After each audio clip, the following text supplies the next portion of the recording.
Et coucou chers amis du potager. Alors dans cette vidéo, je suis à la recherche de vraies solutions contre le chien-dent et les limaces. Alors vous comprendrez, vous tous jardiniers, mon énervement, mon agacement contre ces deux obstacles difficiles à surmonter dans le potager si l'on veut cultiver quelques légumes.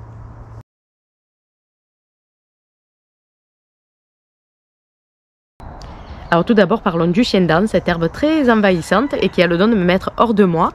Sans doute la plus redoutée de tous les jardiniers. Pourquoi? Tout simplement de par la difficulté à s'en débarrasser, et ça, quelle que soit l'altitude, le climat ou bien le type de sol que l'on a. Voilà le potager après la saison, assez envahi par le chien-dent.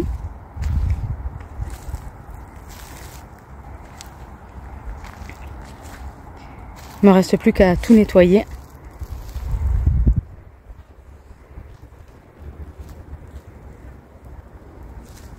Alors comment le chien-dent se propage? Alors ce ne sont pas des graines qu'il faut avoir le plus peur, mais des racines appelées rhizomes, alors de couleur blanche, très longue, avec de très nombreuses ramifications.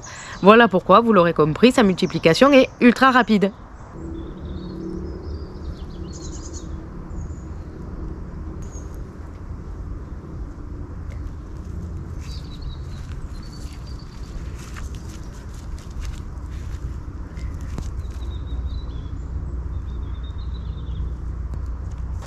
Alors dans toutes les vidéos que j'ai pu voir, on me dit le paillage c'est la solution. Eh bien non, je peux vous le dire, le paillage ce n'est pas la solution. Vous le savez, mon potager est entièrement paillé, je ne reviens pas là-dessus, mais par contre j'ai pu constater que ce n'est absolument pas efficace. Alors pourquoi? Tout simplement car le rhizome continue à se multiplier en souterrain, à moins bien sûr d'avoir pu retirer tous les rhizomes, tout le chien-dent avant le paillage.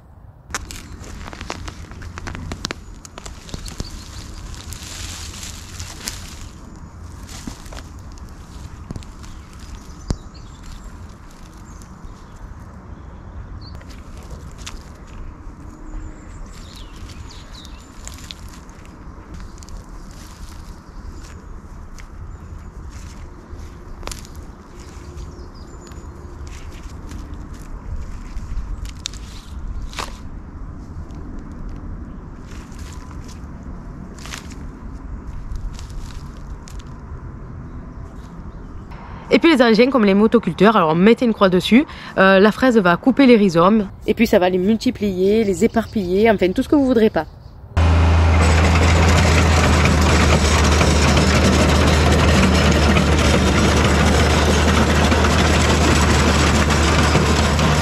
Les désherbants, ça va peut-être marcher sur le moment, mais aucun désherbant n'est efficace durablement.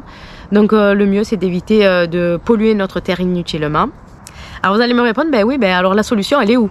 Je vous dirais que la seule alternative que j'ai pu constater d'assez efficace, c'est l'huile de coude, avec l'aide d'un croc, d'une fourche, d'une grelinette, de la griffe, enfin l'outil que vous avez l'habitude d'utiliser.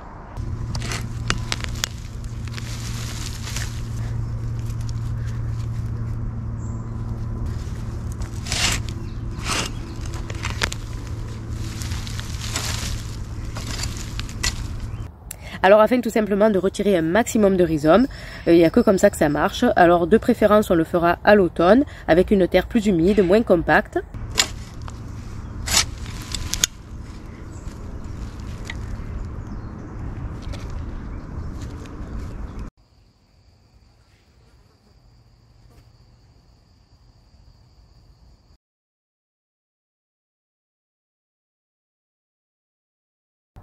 Alors je vais parler maintenant du sujet qui fâche, les limaces.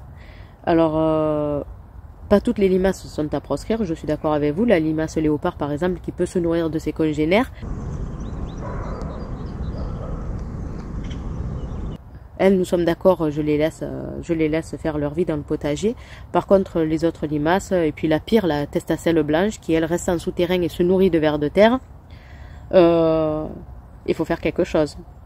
Alors le printemps et l'automne sont les deux saisons où je suis le plus remontée contre les limaces, puisqu'on dit que normalement les limaces sont censées se nourrir de plants malades, de plants qui végètent, mais en cette période il y a les jeunes plants et alors je sais pas chez vous, mais chez moi c'est des jeunes plants qui se régalent le plus. Donc quelle est la solution? Alors je sais bien qu'il faut partager, mais là c'est plus du partage, c'est du don. Alors du don de soi, du don d'argent, du don de légumes qu'on se fatigue à cultiver. Et qu'on ne me dise pas le marc de café, les coquilles d'œufs, la bière, enfin tutti quanti, tout ce qui y passe. J'ai tout essayé, j'ai tout testé. Et à part piéger quelques limaces et encore, ça ne fonctionne pas. Alors vu le nombre de limaces que j'ai dans le potager, je peux vous dire que c'est pas assez. Donc il nous faut une vraie solution, il nous faut quelque chose qui marche. Alors j'ai réussi à retirer pas mal de chiens dents rien que sur cette surface. Et sur cette surface, puis en même temps, on découvre quoi? On découvre les limaces qui étaient cachées dans l'herbe.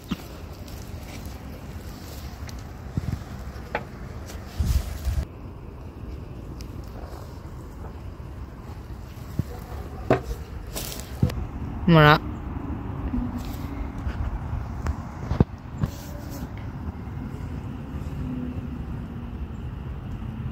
Voilà, mine de rien, il y en a pas mal. Il y en a vraiment beaucoup, je trouve. Pour une si petite surface nettoyée.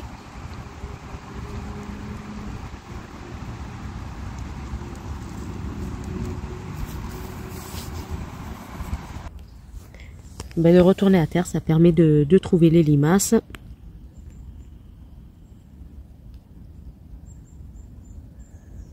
Alors ça me gonfle puisqu'elles sont passées par là, elles m'ont dévoré tous mes semis, pourtant prévus en grande quantité. Alors comme la période des semis est passée, ben, je vais en jardinerie et j'achète des plants pour remplacer. Mais ce serait pas drôle si elles ne viendraient pas aussi me dévorer mes plants. Et voilà ici ce qui reste du chou rave, c'est-à-dire pas grand chose. La salade qu'on va pouvoir bientôt incessamment sous peu récolter. On va se régaler. Alors par ici le plant de blette, pas de commentaires. Oh ben le chou-cabu, lui il résiste. Oh il résiste. Alors par ici le magnifique chou chinois planté la semaine dernière. On peut voir qu'il s'est bien développé. Et non, ben voilà, les limaces sont passées par là aussi. Notre chou-cabu. Voilà. Je me demande si je pourrais récolter ce chou-fleur un jour. Voilà. Alors donc à la fin, si j'aurais eu 50 choux, ben, il ne m'en reste plus que 10. Alors quoi faire? À ce stade, je n'ai plus que 2 solutions si je veux pouvoir récolter des légumes durant l'hiver. Soit utiliser les petites graines bleues appelées féramoles, acceptées en agriculture biologique, mais qui je pense va quand même un tant soit peu polluer ma terre. Soit ben, retirer intégralement le paillage de mon potager et puis prendre un sécateur et puis couper la moindre limace que je trouverai. Alors vous comprendrez que je ne suis pas enchantée par ces solutions, ni par l'une ni par l'autre. Mais bon, il va bien falloir faire quelque chose si je veux récolter quelques légumes durant l'hiver. Les salades et les choux que j'avais plantés la semaine dernière, ben, il ne reste pas grand chose. Donc sinon ce n'est pas la peine. Ben, au moins pour le départ, je pense que je vais commencer par les petites graines bleues et puis je vais finir par le sécateur. Voilà. Et on arrive à la fin de cette petite vidéo, j'espère que ça vous aura plu. N'oubliez pas, abonnez-vous, likez, ça fait toujours plaisir. Et bon potager à tous, bye bye.